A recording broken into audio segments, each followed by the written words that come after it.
hate the crinkle ASMR. Hello, everybody. Welcome back to another episode of Shoe Podcast, the only sneaker podcast that is on iOS 18. I'm your co-host, Ryan Landry.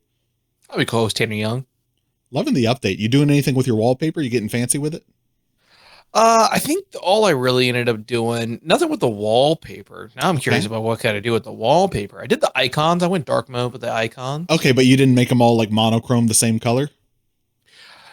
I didn't really like it. I'll be honest. Yeah. I didn't like it as much as I thought I was gonna. So really all I did was just take the night mode. Yeah. And then I tried going like the extra large apps because it takes the name That's what away. I did. I did that. Yeah. I didn't really like it. I feel a little bit like a senior using a phone where I'm like, can you make everything on here bigger? But I really was just like, can I just keep the same size, but no name? Okay. All right. I like the tiny, you know. If you're listening, leave a comment down below. Let us know, what did you do with iOS 18? Real iOS 18 fanatics over a here. Real iOS 18 podcast, if there ever was one. Finally, what the people have been asking for. Sorry, Brownlee. Oh, taking over. Yeah. You talking about MKBHD? You saw he's not having a great day today, huh? Well, when you charge $50 for wallpapers, turns out people don't like it. Turns out those are free. Yeah. You got to watch an ad to get a 480p quality version. So I'm like, and then I'm also just like, the internet, there's so many things. I'm like, why are you paying? Why do apps exist for wallpapers? Yeah. There's the internet. Just Google what you want, and I guarantee someone's made a wallpaper. I get the premise of like supporting artists, right, and photographers, because it's you know, it's kind of like, why ever buy your band's favorite album if you could stream it for free? Sure, you could buy it to support, but also like wallpapers are one of those weird ones where it's like we weren't really ever. There wasn't a period where we kind of stopped paying for wallpapers and got them for free. They've just kind of always been. If you have a picture, you have a wallpaper. You know. And so here's the thing. Here's also I get. Yeah, like you said, artists deserve to be paid. If you ever, not even ever, if you know of the program LimeWire, don't talk to me about that. Sorry. Sorry. Okay? If that ever saw your downloads folder, you're not allowed to weigh in on this anymore. You are not allowed to be like, artists need to get No. Not those artists, not Metallica, obviously, but yeah, my friend's a photographer. I'd love to support them. Buy them coffee. Buy them coffee. There you don't need to spend money on a wallpaper. Yeah. Yeah, that's wild. Wild. And then times. To be fair, if you're artists, I mean, not to downplay digital artists who are only on wallpapers, but maybe expand to a different medium. Oof. Now he's getting actually spicy with the takes here. Speaking of, we got quite an episode lined up for the people tonight. First off, thank you everyone for tuning into another episode of Shoe Podcast. If you're watching on YouTube and you're not already subscribed, go ahead, take a little minute to do that. Drop a little thumbs up on the video, and you can even comment for engagement. We'll have lots to talk about in this one, I promise. But if you're listening on your favorite podcast listening platform, if it's Spotify, you could be watching us. If it's not Spotify, you could be watching us over on YouTube or on Spotify. So you could watch on Spotify is what I meant by that. But wherever you're listening, if it's not on YouTube, hit the follow, the like, the subscribe, whatever it is on the platform. Please and thank you. That being said, let's give the people a little bit of context, a little bit of backstory here. 1 week ago, you and I are sitting down to record, and we're talking about news topics going on in sneakers.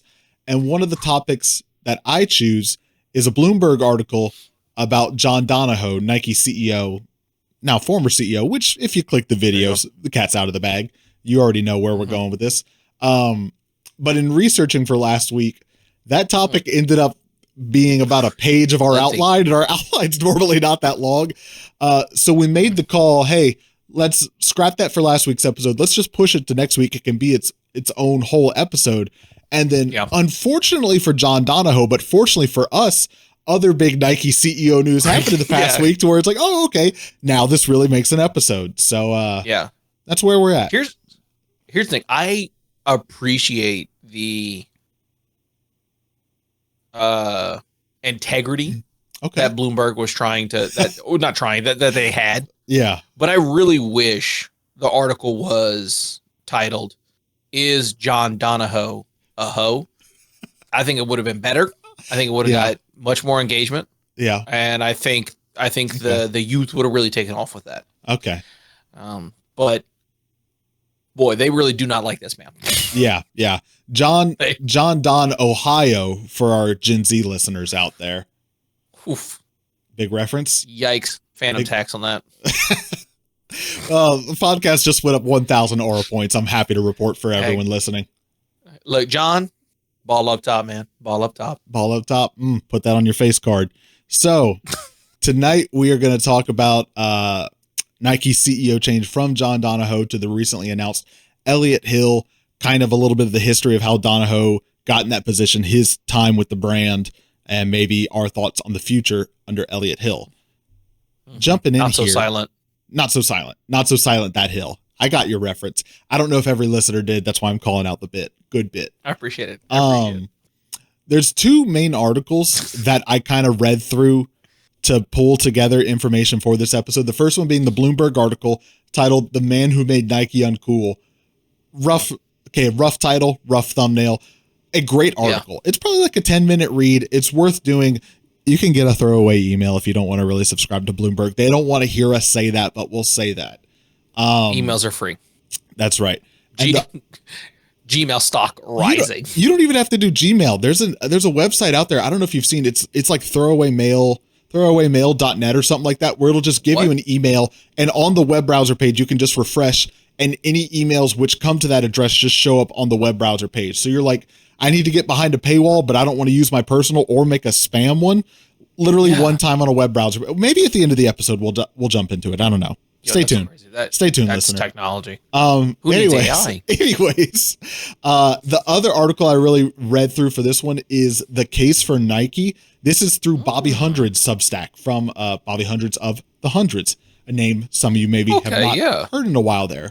But both of these articles were written more than a week ago, like before the news of Elliott Hill being announced as CEO. So there's not much in here about Elliott Hill or John Donahoe going out the door. It's really just about how Nike has been running in the past couple of years under him. So both really good reads. Highly recommend. They will be linked in the episode description down below.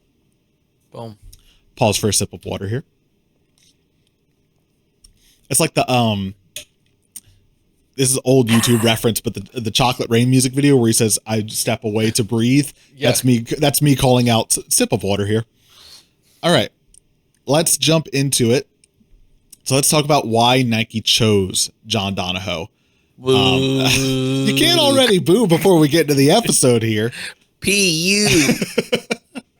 So tomato. Sorry. All right. Backstory.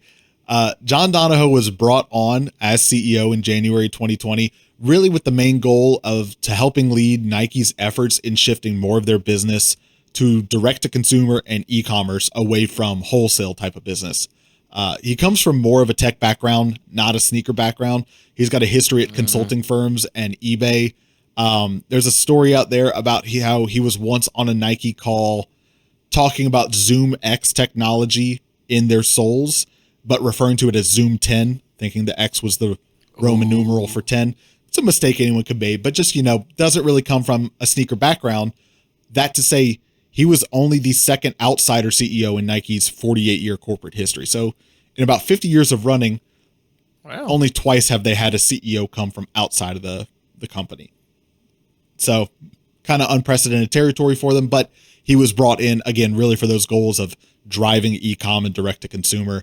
And under his, first 2-3 years of tenure, he did really well. Nike sales really grew during the pandemic in the following years. But the first kind of question and discussion point that I've got here is that Donahoe's given a lot of credit for Nike sales improving by nearly 25% in his first 2 years. But how much of that strategy was probably already solidified before he took office?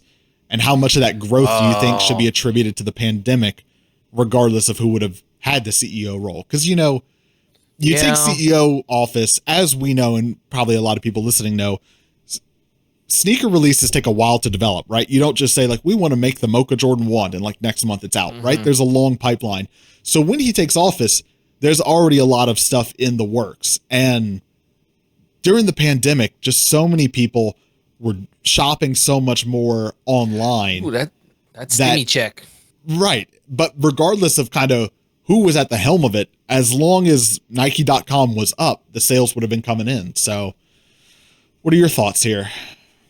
Well, it is tough. It is also tough because that's a common I think a thing that people talk about a lot, especially like when it comes to like presidents.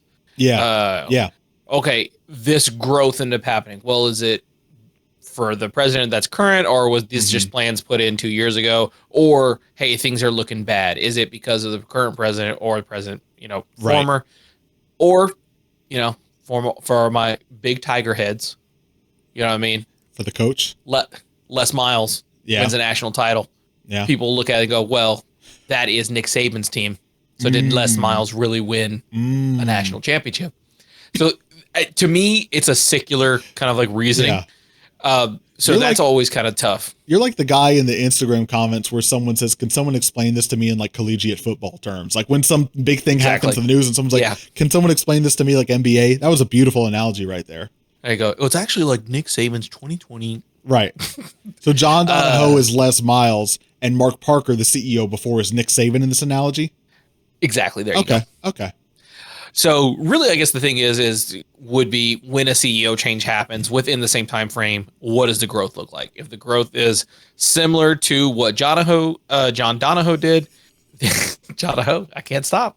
I want to applaud your professionalism for going past it and going through it. But the fact that neither of us clocked Donahoe before we hit the record button and we talked about this, it's too low hanging fruit. I know we're not the first ones to make the joke. I can't imagine, but Donahoe as a nickname is beautiful. Yeah. So to me, you'd have to reference the data to really look and see, was it his growth? Was it not his growth? Yeah. That's always the tough part. Yeah. But I would say it probably is him. I mean, that's the reason they brought him in was because they wanted to make that. And then again, obviously you have 2020 COVID hits. The U.S. Government just says, here's $1,000 a week to everybody. At some point, people were making more money during the pandemic. I said making, they were given more money during the pandemic than they usually make. And a lot of bills were being paused. So yes, people had a surplus of cash. So I always don't really like when people reference those COVID times like 2020, 2021, especially when it comes to like the economy, because of it's such an anomaly. Yeah. Exactly. And how unfair it is. I'm like, I mean, things were pumped and obviously things are going to take a huge downfall because that's what inflation is. Yeah. Turns out. I can tell you at the company that I work for, when we look at sales trends and sales history, and we're trying to look at the past to see maybe how it can potentially predict the future. You can look up to 2019 and then you look at 2022 forward. But 2021 and 2020, you're like, we ignore those years in terms of like predicting trends because like that's not normal times at all. So that's why I just think, it's neat to say that like, oh, sales really improved in like his first 2 years by like 25%. But at the same time, it's like they could have had a dog as the CEO. And like, as long as the website worked and there were products on it, like sales would have happened, I think, Not to say he did nothing, but I'm just like, it seems like there were so many factors of like, it was going to happen regardless. Oh, 100%. And then, I mean, are we looking at him now in this light? Because, I mean, obviously you're going to have big companies and boards who are going to be like, yo, I don't really care. Yeah. We're down. Yeah. Exactly. So why are we down? It can't be because people were having a unbelievable surplus of cash. It must be because Nike isn't the cool. Right. Because we know infinite growth is possible. It's actually kind of required for the stage of capitalism we're in. So it couldn't be that there's no room to grow. There's got to be another issue here. But it's actually it is somewhat true. Yeah. I do think there are other brands who are kind of creeping into that spotlight. He's segueing here, everybody. Someone look at the outline. That brings us from the 2020 through maybe 2022 golden years into 2023 and 2024. Nike sales, they were for sales, for capitalism. Sorry everybody. Okay. Okay. Yeah. If you had the Google Doc in front of you, it would have made a lot of sense like it did to me when I said it. There you go. It was not great times, okay? I just want to go on the record to say that. I know that's a controversial hot take. It was not great times. Yeah. Okay. But if you were a CEO of a major company, you were... But if you were a $1 billion company, it was the best of times. Yeah. You were doing pretty great. So anyways, since those booming sales years, I'll call it that, now into the slump years, I think there have been two major reasons that I look at why Nike has lost some of their relevance in the sneaker market. Reason number one being this dramatic shift they made from wholesale business, being in retailers, trying to go so heavy into direct to consumer. And that opened up a lot of shelf space at stores for these competitor brands like Hoka, On, and New Balance. So John Donahoe really led the effort in ending or reducing Nike's relationships with a lot of their retail partners. That included Amazon, Urban Outfitters, and Foot Locker. As a result, like I said, that opened up that shelf space for those other brands to step in. But it's funny, in recent, I would say months, maybe year even, Nike's ended up reversing a lot of those decisions to like step out of those wholesale partners. Oh. And they're now working to try and resume those partnerships with wholesale distributors in an attempt to regain shelf space. So I think issue number one, direct to consumer and e-commerce kind of looking like the silver bullet that's going to solve all of our sales problems and being like, bet, like all in on red. We're rolling the whole thing on this. Yeah. Well, it is, I guess, like when you, it's hard not to, I guess, for being a sneaker podcast, when you think of like Nike and Adidas and Asics and New Balance, like you think of more, you're thinking of it more like as someone a part of like the sneaker like culture. Mm-hmm. But I think in that lens, you do ignore what I would say is probably the larger of the market, which is your people who are like, I'm going to a store to just buy a shoe off the shelf. It's the first day of school. It's school's over. It's time for a summer shoe. I am looking to get into some walking, light jogging. Yeah. No one's gonna, people are like, okay, if I'm looking for something like that, I have to go try them on again. Exactly. New school shoe. Hey, your foot has changed a lot. We have to go to the store to try something on. So you have to find something in the store.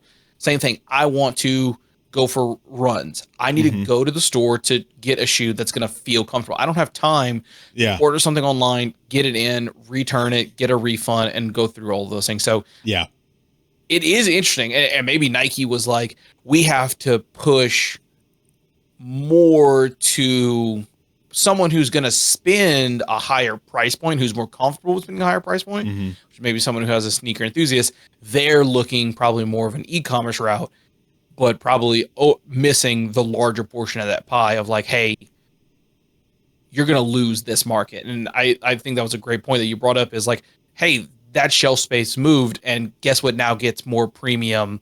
You know, I mean, everyone knows of the eye line, you know, where products are going to be pushed the most. Well, if you take Nike, who's paying that premium for them to move, like you said, Hoka, On, all these performance sneakers, they now get to move up. They now get the opportunity to buy, and they did. Yeah. And it is wild to see how in such a short time those brands blew up greatly. Yeah. Well, and I think to your point, like non-sneaker heads, just regular people shopping for shoes, it's happening in person a lot. I think to your point, a great point for trying stuff on, right? Sneakerheads are kind of like this weird 100%. Enigma of like people who self-proclaim love sneakers, but we're like, I don't always need to try them on. Like I'll just buy them. I don't 100%. I don't really care how they feel all the time, you know, which is kind of ironic.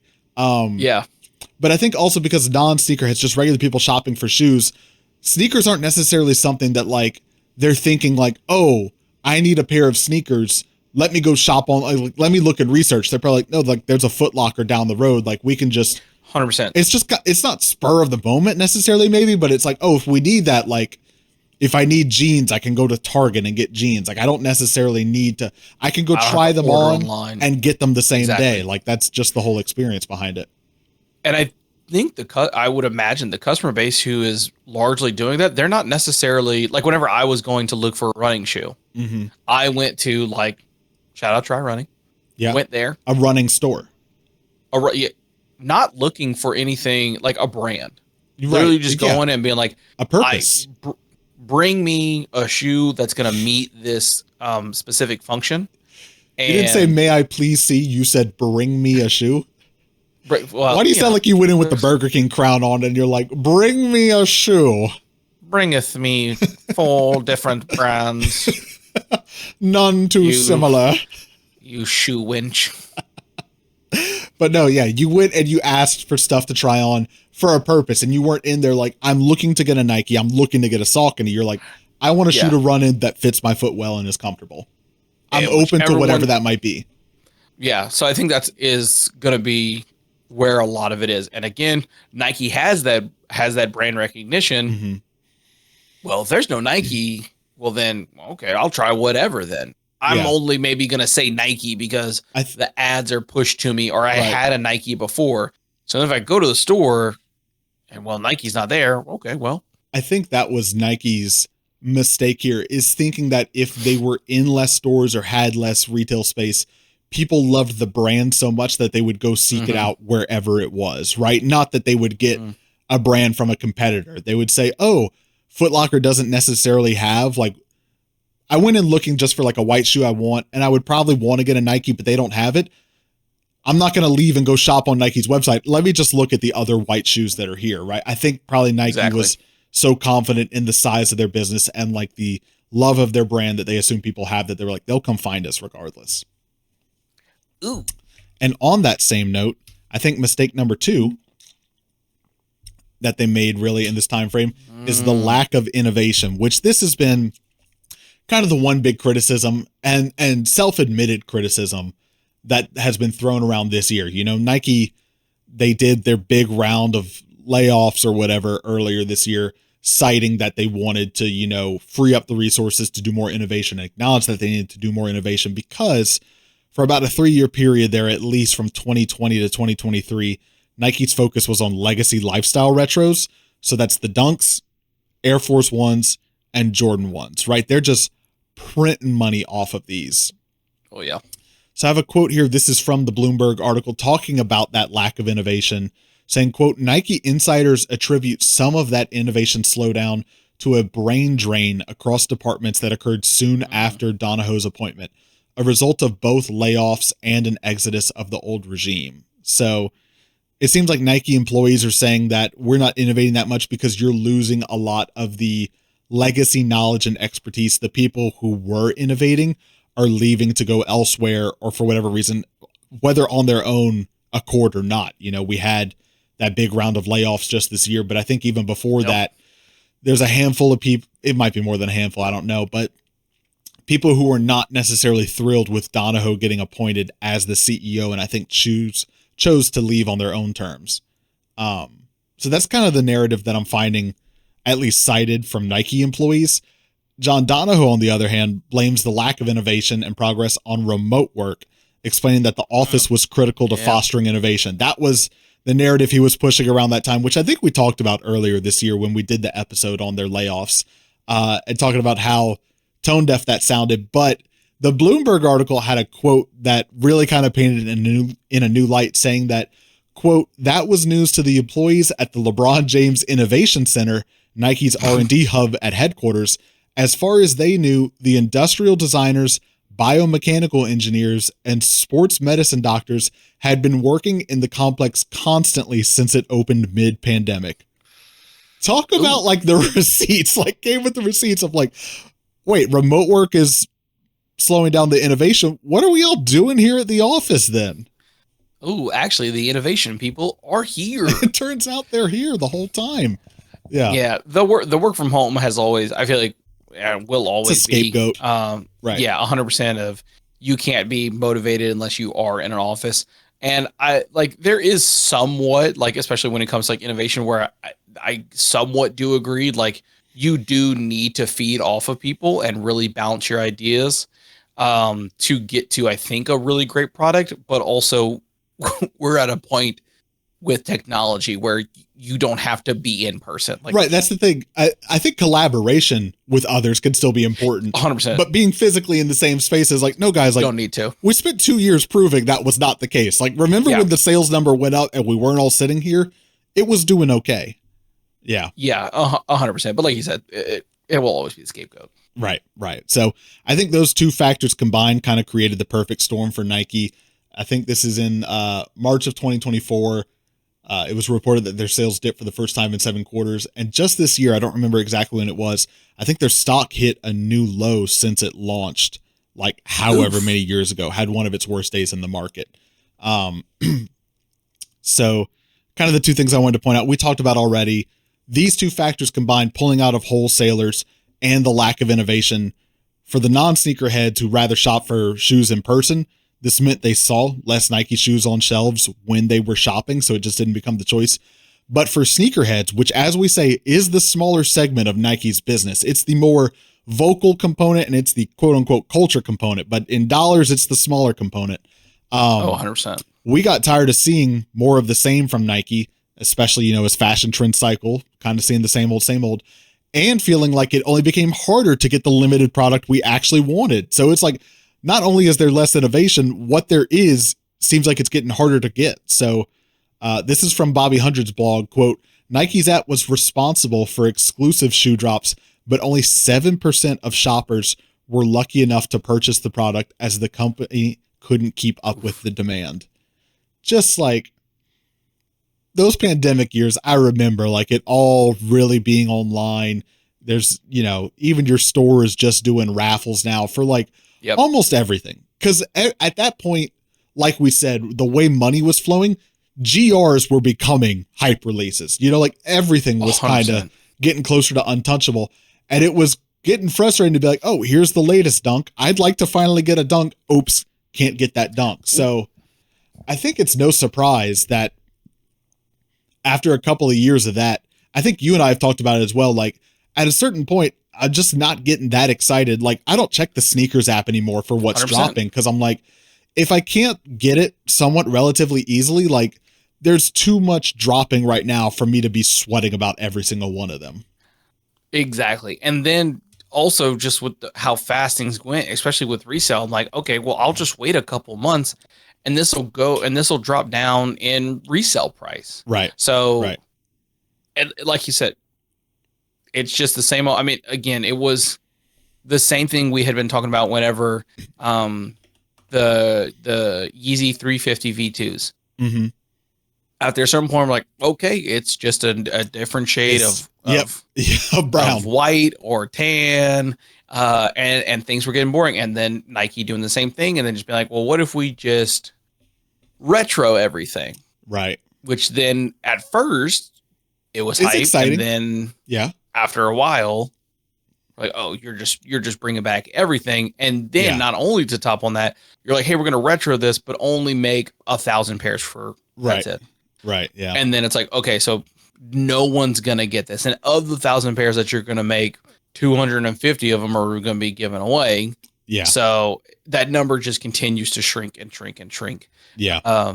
So then it's like, I'm not even going to bother attempting to get this because it's every time I keep trying, I fail. And then if I really want it, I'll wait and see what the resale does. Yeah. Which again, Nike, you're not getting that. So yeah. Well, are they though? Well, that's your tinfoil hat. Tinfoil. Yeah, I know. That's your tinfoil. I love calling back to it. So all that being said, let's go ahead and talk about it then. Do you think John Donahoe deserves the blame for, as Bloomberg puts it, quote, making Nike uncool? Or do you think there are other outside factors at fault, a mixture of the two? I do think it's a bummer.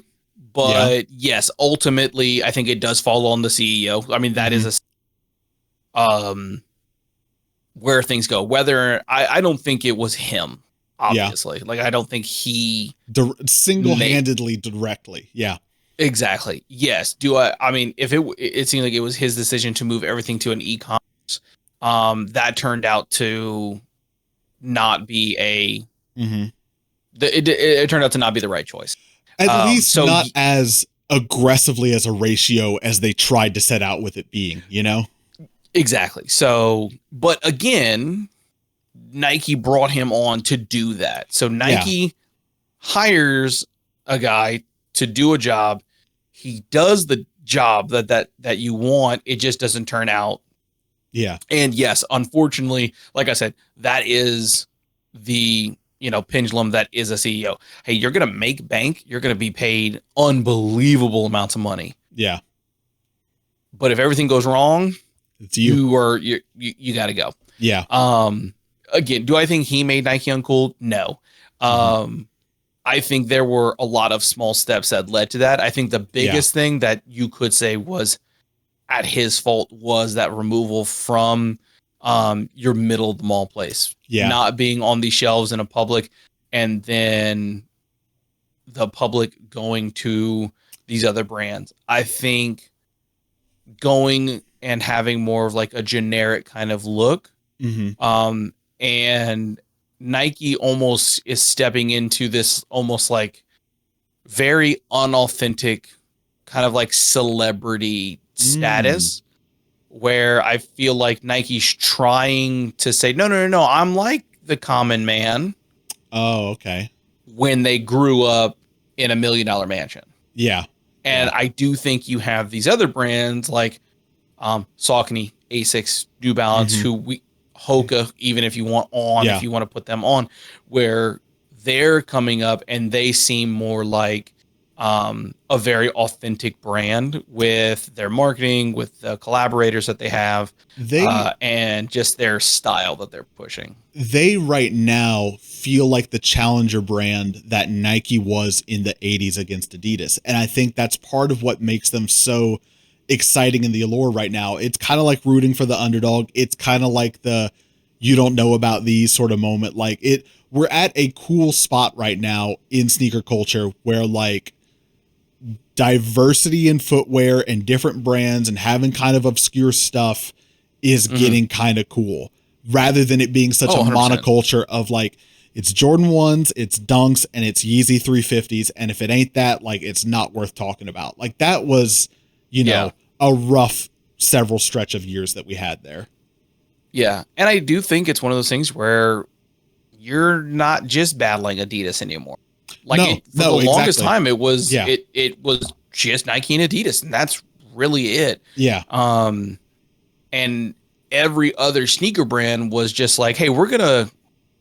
I mean, kind of like it's gonna be a slight, but it obviously they've moved, but it seemed like they were like, we're really just making products for an outlet. Like we're making a lot of products for outlet malls. Like if you live near an outlet, you are gonna really love this New Balance and Asics and things like that, or being more of, hey, we're going to just hyper focus again, how Nike kind of started. We're targeting more performance. We're targeting more of the more runners. Well, I think it's and more of that. They weren't looking of the style. I think it's more of that. They were prioritizing comfort necessarily over cool, like when I think about New Balance, like pre 2020, like, they were like around in the sneakerhead circles. And like, it was kind of like, if you were really into them, it was kind of like a niche sort of thing. They definitely weren't cool like they are now, but it was kind of like, well, they're comfortable. Like no one denied that they were comfortable. Oh yeah. And I think now obviously they're like, oh, hey, people will buy based on a good collaboration, a good designer, good colorway. But maybe I think really the big highlight of where Nike is now is not necessarily who's at the helm or decisions I made. It's really one of those things where it's like, are Nikes really that special when you have 14 other shoes next to them? Yeah. Actually, if I can interject, this is a good time. I want to bring up part of a quote from the Bobby Hundreds blog that he wrote, where he said, quote, "Maybe it's not about big or small.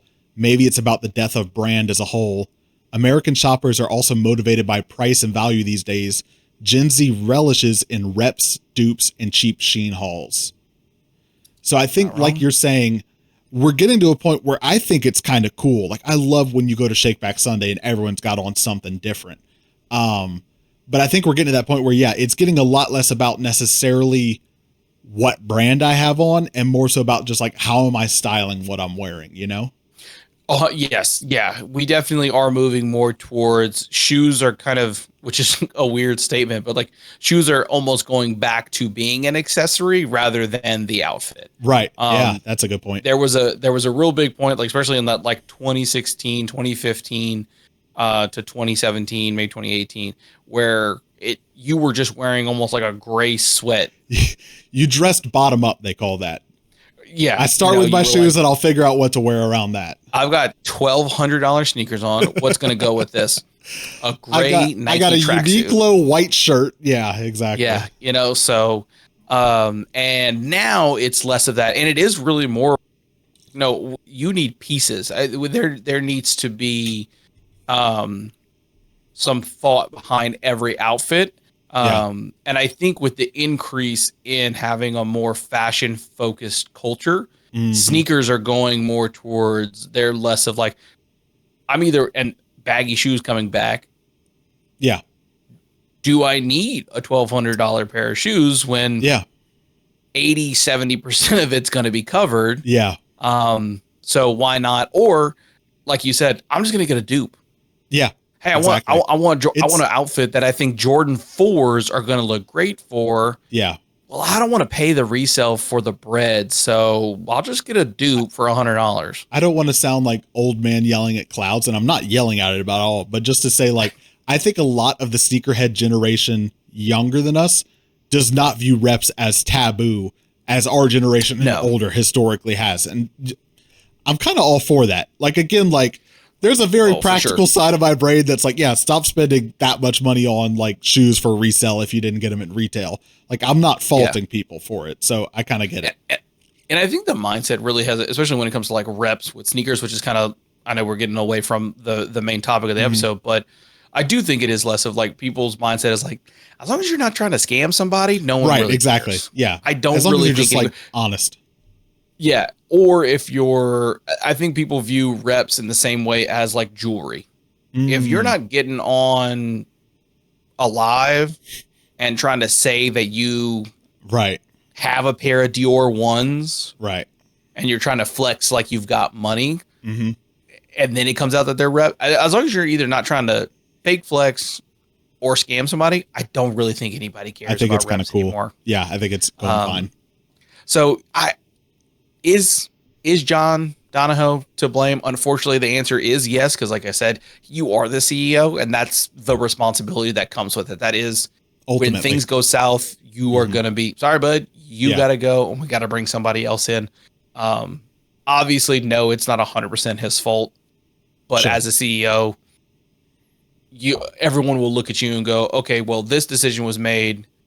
You theoretically approved it. Well, and or at least you didn't deny it. You don't get to, and I'm not saying he's directly doing this, but you don't get to take credit for 2 soaring years of sales during the pandemic and then avoid blame in the years following the pandemic, which also beautiful. I think similarly to how whoever's necessarily the CEO doesn't have the most direct impact on how the sales go during the pandemic that just took off, in the same way that I don't think whoever CEO has the most direct impact on like all businesses are coming down post pandemic. And that's just part of the way it goes. But kind of 2 big talking points I wanted to make here before we move on. The first one being that I think Donahoe was the right guy at the right time for when he stepped into the CEO role. He stepped in at January 2020, pandemic kicks off right after that. And because so many retail places shut down and a lot of Nike's business naturally shifted online, him having that background and being brought on for that focus is kind of like the really stars aligning, right? You know, like it's kind of like bizarre timing. I'm not saying Nike was in on the pandemic, but the timing worked out pretty well here. I'm not saying that either. Yeah. And I mean, that is a good point. Hey, so then obviously again, wow, we just had this huge boom. Why not keep it going? Why not put more eggs into the basket? I think, and that's what I was going to say is that hindsight is 2020. But during the pandemic, when the sales are going crazy, leaning into more of that business where you make higher margin and less of the business where you don't know if and when those retailers are going to open their doors again. 4 years later, we can say they went way too aggressively, but at the time, Not wrong. probably did not seem like a crazy move. So that's point number one I wanted to make. Point number two, just a quick reference here. In the 80s, Phil Knight, the original founder of Nike, co-founder with Bill Bowerman, don't at me, Nike sneakerheads, wrote out these, I think it's 10 rules on how to operate the company, or maybe guidelines here. And I just wanted to share them real quick. Let's see if this switches over. Yep. Really, if you're watching, you can read them all. If you're listening, so sorry, I'm not going to read them all. But the first two, number one, our business is change. And number two, we're on offense all the time. I think if you want to talk about, is John Donahoe at fault for what or what not, violation of those two, which again, they're not like corporate laws that like you have to follow. These are just kind of guidelines. But I think if they're guilty of anything, it's getting really complacent and resting on your heels in the fact that the Nike brand is so hot, it's going to do numbers no matter what. And if we want to kind of try to get more of the pie by going direct to consumer and cutting out the wholesalers, we're not worried about these other little guys like Hoka and On Running. What even is On Running coming in and taking any of the pie? And I think that goes against change, right? Because you just dunks Air Force Ones and Jordan Ones, and that goes against we're on offense all the time. I think that's kind of a, maybe not even defensive, but that's like a, we don't have to go crazy right now sort of thing, you know? So just wanted to drop that, just a little bit of knowledge for everyone listening. All right. Keeping us moving along. I titled this section Donahoe Downhill, which is not as good as Jonahoe, but it's a good bronze medal. I won't even give it the silver. I'll give it the bronze medal. Yeah. I don't know. I think we could. So we could review the tape. Okay, we can run it back in post. So kind of going through the end of John Donahoe's regime and really where things are coming to a head. As we talked about, we did an episode earlier this year. In December 2023, Donahoe announced plans to cut $2 billion in costs, part of which involved laying over 1,500 employees. Quote from the Bloomberg article, in interviews with more than 50 current and former Nike corporate employees, the moves were characterized as sapping their remaining faith in Donahoe's regime. He's lost the community at Nike, says Travis Gonzalez, Nike's former director of client relationship and communication, who was laid off by the company in May. And at the time of the Bloomberg article, which again was before he had announced his retirement, employees were really calling for a change in leadership. I think Donahoe's contract was set to expire or wrap up, whatever you call it, in January. And so people were really pushing for it. But as we said, it's since been announced John Donahoe's going to retire on October 13th, but will still remain as an advisor with the company through January. So the end of the John Donahoe era, the good, the bad, and the ugly. There you have it. But what's on the horizon? Who is Elliott Hill? Is he the savior that Nike needs? So this news really was just broken late last week, I think. And Elliott Hill there's not been a ton that's come out since about like, who is Elliott Hill and like, what are his plans to do with the company? He doesn't take the office, for October 14th. So there's still time there, but a little bit of history to go through here to give you all some context. Former athletic trainer for the Dallas Cowboys, so comes from a very direct sports background. What did you say? Okay. Texas Christian University, TCU? Yes, swagged out their uniforms, dude. Swagged them out. We'll have to pull some pictures of that. But after his time with the Cowboys, he started at Nike in 1988 as an apparel sales intern and ultimately worked his way up to the role of president of consumer and marketplace in 2020, where he was responsible for leading all commercial and marketing operations for Nike and the Jordan brand. So that was 2020. As I think, I don't remember if we said on the recording or if you and I were talking earlier, but around the same time where Mark Parker, who is the CEO before John Donahoe stepped down, Mark Parker, pretty universally loved by, I don't want to say universally, but very well received by Nike employees. Apparently there was a lot of sentiment that Elliott Hill was next in the running for CEO, and then John Donahoe was named. So I don't know if him leaving the brand at that time had to do with that or just wanted to retire or whatever. But anyways, seems to be Elliott Hill a popular figure among both current and former Nike employees. So much so, and this is just, I shouldn't say this is related, but also the sentiment around a new CEO coming on board. Nike's stock climbed 8% or $11 billion and extended trading on Thursday following the announcement. So there's a lot of buzz in the market as well about just a new CEO coming on board and what that's going to do for the company. I mean, let me tell you what. Again, listeners, got to switch over because let me tell you what. This Elliott guy, he's cool. He's a cool looking dude. Cool. He's a cool looking dude. Yeah. Especially coming from, again, not to hate on John, you know what I mean? But we're comparing headshots here. A good headshot. Elliott. It's a good one. Looks casual, you know? Salt and pepper with a little Nike crew. I mean, he's like, yeah, he whatever. What he's doing. Dude, here's the thing. I'm not wearing a suit to work. Okay. There you go. Well, and he's based out of Austin, Texas. You got to imagine they're relocating him to Portland. I don't want to see him doing long-term commutes like that Starbucks CEO that got announced, you know, and they were like, I'll just fly to corporate whenever I need to. No, they pay you enough. Go live in Seattle, you know? Yeah. Scoot Boog, you can afford a couple mortgages. I guarantee it with what Nike's paying their CEOs. Exactly. Also, Elliott, first Twitter post, I need to see that pay stub. You want the numbers? You want the receipts? I want the numbers. I think the number's out there already. I think you could probably go find it. We'll look it up. Look it up. Search. Next episode that drops. It's gonna hurt. Next episode that drops is Elliott Hill getting paid too much. So again, not much news on him as of right now. Two statements I want to read regarding him being announced as the CEO. First one comes from Phil Knight, as we said, co-founder of Nike. Quote, looking forward, I couldn't be more excited to welcome Elliott back to the team. His experience, understanding of Nike, and leadership is exactly what's needed at this moment. We've got a lot of work to do, but I'm looking forward to seeing Nike back on its pace. So Phil Knight going to share positive sentiments, obviously, with as you should. But what Elliott Hill had to say, quote, Nike has always been a core part of who I am, and I'm ready to help lead it to an even brighter future. I'm eager to reconnect with the many employees and trusted partners I've worked with over the years, and just as excited to build new, impactful relationships that will move us ahead. Together with our talented teams, I look forward to delivering bold, innovative products that set us apart in the marketplace and captivate consumers for years to come. So I think he's really hitting the highlight there in his statement, saying that like we're focusing on innovation, right? He's not talking about like, where's our business going to shift? What's our marketing strategy going to be? Which marketing is a huge, if not the biggest part of Nike, obviously. But yeah, I think calling out innovative product in that statement is the obvious but smart move to do there.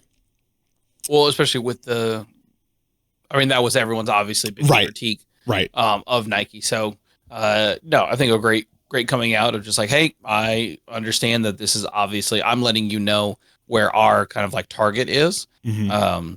And so, yeah, I think that's going to be it. I mean, kind of like you said, towards the beginning of the episode, Nike has had 2 CEOs that have been outsiders coming in. Yeah. So Nike getting back on track from promoting within of someone who understands the culture of Nike and who has been a part of Nike since the 80s to see as an intern. The rise from intern to CEO, if I'm a Nike employee, that sets me on fire. Like that makes me pumped to work there, I'm sure. I mean, that's a Hollywood script. Yeah, you know? It'll happen.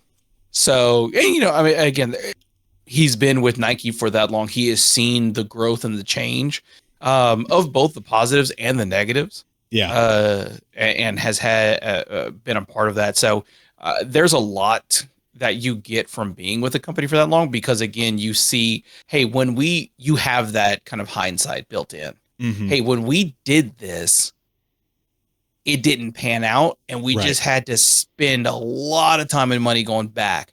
So that's not the change we need to be making. You know what I mean? There obviously change is always something. Obviously, you know, like you said, Phil Knight had it in his kind of like core principles. Mm-hmm. And that I think is going to be Elliott Hill's number one priority is obviously there needs to be change. What needs to be the change and where do we need to have that change? Yeah. And hopefully Nike bringing in, I mean, obviously if you're one of those Nike employees that was in that major layoff, you probably are salty because you're like, well, now you're bringing in somebody who was here and you just let me go. And I've been here. But I hope that I would imagine, again, like you said, starting as an intern, working your way up, I would hope that Elliott Hill would have that appreciation of somebody who like, hey, I want to Been here 20 years. that. I want to reward that dedication. Yeah. And commitment to growth in a company. I really hope that is the culture change that he brings within Nike. Yeah. Of, hey, I'm going to reward you for not only doing a stellar job, but also your dedication of being here. Yeah. And not going to a different performance brand or a different kind of like more hypebeast brand. So that will be interesting to see. Mm-hmm. Kind of the move, and obviously everything, especially within the late stage capitalism that we are in, everything has to be substantial growth on what seems to be a weekly basis. So hopefully Elliott has enough, like, has the leeway of like giving him time to, because he's going to have to probably walk a lot of things back before he can get to for sure a base level. So that will be the interesting thing to see. And I mean, yeah, it's always interesting once a company makes a CEO change. Mm-hmm. What does that mean? What does that mean for the company? Which for me, I don't really care. I have no stock in Nike, so I don't care how well Nike performs. But as a consumer, that is where it'll be interesting. What innovations are you bringing, or what kind of talent are you bringing in to make these changes? Will we see some really cool silhouettes? Are we going to move back to that performance? Let's bring back the Adapt app, everybody. Let's bring back the Adapt app, everybody. Yeah. Hey, that 14-person Reddit page is really popping off right now, man. Hey, I got my Huarache's charger to the background right now. Don't talk to me. Just in case. You ever picked your color yet? Yeah. I inadvertently, I guess I did. I forgot until this moment. I guess they're locked on whatever color. Okay. Hope it was good. Yeah, so I think probably a little too early to tell, obviously. Is this going to solve Nike's problems? Is this going to set them right for the next 5 years and going forward here? But I do think early signs looks like a better fit for Nike than John Donahoe, at least at this point in time, what they need. I think, like we said, his resume, pun intended but not intended, of going from sales intern to CEO and being with the company for 30 years. I'm sure I can't speak for Nike employees, obviously. And I'm sure there are plenty of people who rightfully so are probably pretty distrustful of leadership right now. And I wouldn't blame those people at all. Mm-hmm. But I think if he can make the right moves, rebuilding that trust with those employees is a great step towards driving true innovation. Because if employees are truly happy, feel like they have room to grow, develop, get promoted, and do incredible work, I think those people with that natural passion to do great things will surface and those products will come to light, assuming leadership is ready to like give them the keys to do so and not hold that back. I mean, a great point. And again, I think it is like what you said, like, yes, I understand the resentment towards leadership within Nike, obviously with, hey, I'm going to make the company, like John Donahoe's would be like, I'm going to make us a bunch of money. And the first thing I do to make us a bunch of money is not create a new product that people are going to want to buy. It's let me make a couple $1 million in salary by firing a bunch of people. Well, and not even real quick. Let me announce in December that 1,500 people are going to get laid off. Oh, okay, great. It's January 1. Am I getting laid off? We're going to be doing it over the next 6 months. So just hang tight and keep working on what you're working on. I would not trust leadership at that point. Yeah. Yeah. But I think there is at least some confidence of like, okay, you should. He's cut I from know the you're a cloth. C. Yeah. And really the thing that if I'm a Nike employee, the biggest thing on my mind is, are you too rich that you don't really care anymore? Or how are you, has too much time gone by and you've forgotten the climb and where you've come from? That is kind of my biggest thing. And I think that's what every employee should always ask of leadership. Yeah. Is, and what all, CEOs and big companies should always remember is you are nothing without the millions of people. So if you have forgotten about us, the struggle, the climb, the day-to-day, so, hey, next time you're on, your big vacations and your big boats and your fancy toys, the millions of people underneath you is what got you to that position to where you can do that. I would hope, at least from seeing his, like you said, his resume, that he does have that. Well, and honestly, his headshot just seems I was like just about to say, let me tell you why he's not that guy. There's no collar here. Chill. There's no lapels on that shirt. It's a crew neck sweater. This is a casual guy. This is a cool dude. Yeah. So I think, and I think, like you said, that's the biggest thing that I think Nike, if I would say, again, you're not paying me billions of dollars, but to me, if you want that success, I do think, hey, you, like how eloquently you put it, you have to make your employees feel comfortable and empowered and say, I can push this forward. It's going to go. And like you said, there is some motivation to see a CEO that literally started as an intern. Be like, okay. Well, and with the athletic background with the Dallas Cowboys, like it kind of feels, it reminds you of almost Phil Knight, who like, you know, running track with Bill Bowerman at Oregon State and then doing this, like kind of has that like underdog grind story of like started off in the trenches and worked my way up here. Like, and it is kind of like you said, I mean, with John Donahoe, it did seem like the stars aligning and that perfect strike where it was like COVID hit, we're moving to online. That's kind of where we have to go. And he served the purpose for that period. And he did it very well. And it almost seems like, okay, we're down. We're not where we were. We aren't the top dogs anymore. We're kind of in the trenches right now. Let's bring in somebody who was literally in the trenches and was there when we had that climb and that great historical climb that Nike has had. So I do think it's almost like Nike is somehow striking like lightning twice, you know, like back to back of like, hey, John Donahoe, you did great when you did great. You kind of were more of like stuck in your ways, but I'm also like, I'm not really going to put him at fault because again, that's his expertise. For 2-3 years, you were printing money off of Dunks, Air Force Ones, and Jordan 1s. No one without a crystal ball knows when to turn the faucet off. And if you turn it off too soon, you're losing potential money. What are you, insane? Exactly. Hindsight's 20/20, you know? Yeah. And I mean, all they had to do, I think all Nike had to do was text Travis Scott, hey, put on some Nikes. and they exploded. Travis Scott, new CEO? Hey, I'm surprised he doesn't have some crazy title with Nike. I'm sure he does internally, yeah. So it'll be interesting. There is some excitement, you know, to see. And again, like I said, I think it is just like Nike, hey, you're kind of in that down and out. Can you make the climb? I think you have the right guy, at least resume wise, that I can see, kind of behind the wheel. And it's really just up to, you know, Elliott Hill and Nike to see what that climb is. So I think there is exciting, you know, usually when your back's against the wall, that's usually when you have your most creative thoughts, because what's the worst that can happen? Let's shoot for the moon and land in the stars, you know, type thing. Beautiful. That's going to do it for us, everybody. Way to wrap it up. Thank you everyone so much for checking out another episode of Shoe Podcast. If you made it this far, thank you so much for listening. Leave a comment down below. Let us know if you think Elliott Hill as CEO is a good move for Nike and why or why not. Leave the comments. Let's have a little conversation going on down there. Love to hear it. If you want to check out some more of us, you can do so over on our website, shoepodcast.com, or across all socials at shoepodcast everywhere, except for where we're not. That's such a good one. It's so great. If you want to keep the conversation going with us, you can do so through our Discord with our other community members and our audience.